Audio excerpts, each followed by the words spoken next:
মাত্রই তো সংসদ যাত্রা শুরু করলো, আবার একেবারে যে মাত্র বলা যাবে তাও নয়, কারণ 2 মাস হয়ে গেছে।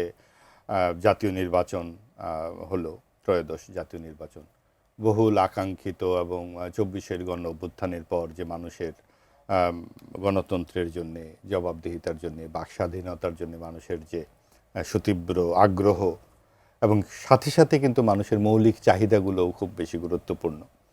তার চাকরি, তার একটি স্বাভাবিক সহজ সুন্দর জীবনযাপন, এটা তো খুবই ন্যূনতম চাওয়া।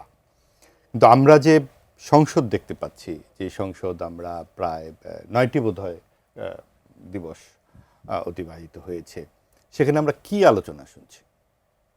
আমরা আলোচনা শুনছি যে জুলাই সনদ, সংস্কার ইত্যাদি নিয়ে 2 দলের বাহাস।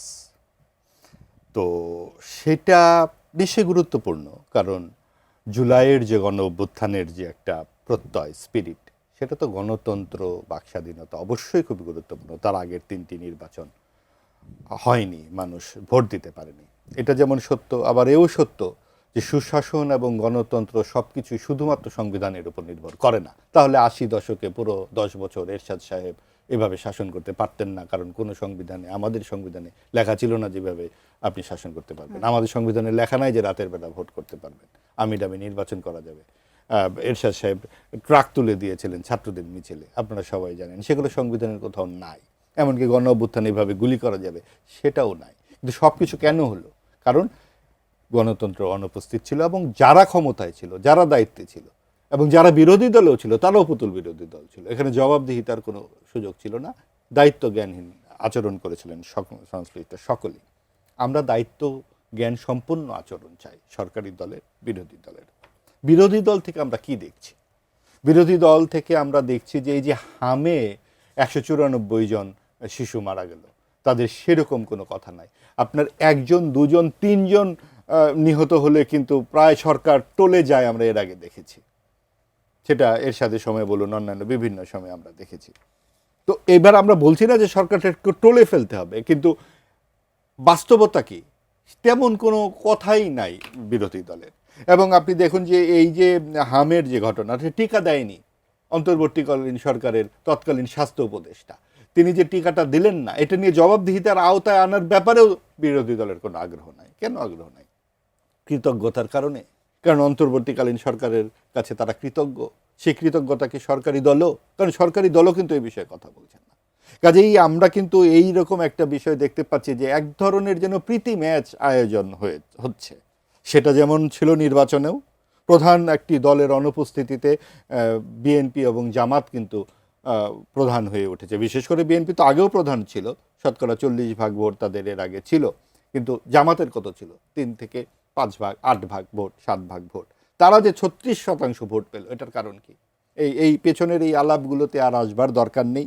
আমরা জানি কি কারণে হয়েছে এই প্রীতি ম্যাচের আয়োজন। সব কিছুর জন্য অন্তর্বর্তীকালীন সরকার যথেষ্টই গুরুত্বপূর্ণ ভূমিকা রেখেছেন। তারা ডানপন্থার বিকাশে সহায়তা করেছেন, তারা সাম্প্রদায়িক শক্তিকে প্রশ্রয় দিয়েছেন, মুক্তিযুদ্ধের ইতিহাসকে তারা বিকৃত করেছেন। সব কিছুর মাধ্যমে তারা একটা শূন্যতা তৈরি করেছিলেন, যেখানে জামাত একটা খুব বড় আসন পেয়েছে।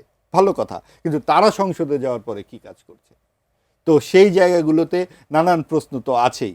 তো আমরা খেয়াল রাখবো যে আগামীতে যাতে শুধুমাত্র ক্ষমতার এই টানাপোড়েনের বাদ দিয়ে তারা জনগণের জন্যে যে আশু যে সমস্যাগুলো, সেই সমস্যাগুলোর দিকে তারা দৃষ্টি দেয়। কারণ মানুষের স্বাস্থ্য, শিক্ষা, চাকরি, এই বিষয়গুলো খুবই গুরুত্বপূর্ণ। বিনিয়োগ, গত 10 বছরে সবচেয়ে বেশি বিনিয়োগ কমেছে। আজকের একটি খবর দৈনিক পত্রিকায় একটু আগে আমি পড়লাম, বিনিয়োগের বিষয়টা সবচেয়ে কমে এসেছে।